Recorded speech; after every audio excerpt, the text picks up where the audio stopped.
రామాయంపేట మండలం లక్ష్మాపూర్ గ్రామంలో ఈ నెల 27వ తేదీన జరిగిన రైతు రాగుల అశోక్ హత్య కేసును రామాయంపేట పోలీసులు ఛేదించారు. సిఐ వెంకటరాజు గౌడ్ మాట్లాడుతూ సర్కిల్ కార్యాలయం మృతుని సోదరుని ఫిర్యాదు మేరకు కేసు నమోదు చేసుకున్నామని తెలిపారు.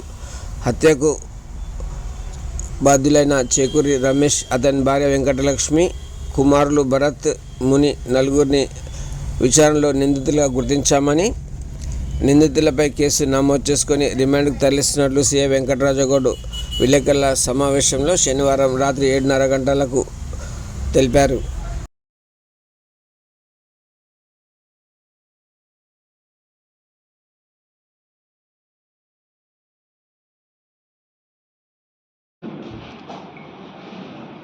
ఈ నెల 27వ తారీఖు నాడు ఉదయం లక్ష్మాపూర్ గ్రామము రామాయంపేట మండలానికి సంబంధించినటువంటి ఒక ఫిర్యాదు రావడం జరిగింది.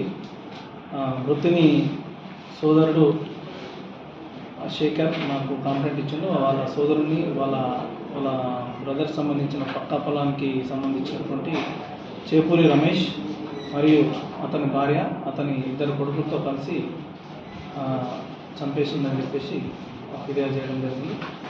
దాంట్లో భాగంగా మేము ఇన్వెస్టిగేషన్లో మాకు తెలిసిన నిందితులు ఎవరైతే ఈ 4 వ్యక్తులు ఉన్నారో, చేపూరి రమేష్, భార్య వెంకటలక్ష్మి, అతని కొడుకులు భరత్, తేజ మరియు వినయ్ తేజ కలిసి కక్షల్ని మనసులో పెట్టుకొని ఏ విధంగా అయినా కూడా చంపాలనే ఉద్దేశంతో అతను ఒంటరిగా ఉన్న విషయాన్ని చూసి ప్లాన్ చేసి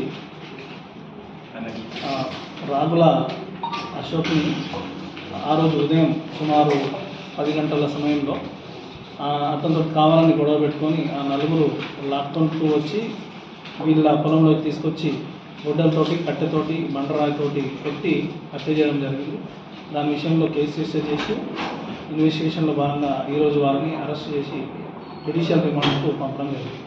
ఇప్పుడు వాళ్ళకు మధ్యలో జరిగిన చిన్న గొడవలకి వాళ్ళపైన వీళ్ళపైన ఇద్దరిపైన చెరపు కేసులు అవి కోర్టులో ఉన్నాయి. శాతం పడుతుంది. మేము 100% శిక్ష పడే అవకాశాలు ఉన్నాయని కాదు, 100% శిక్ష పడేటట్టే మేము ఇన్వెస్టిగేషన్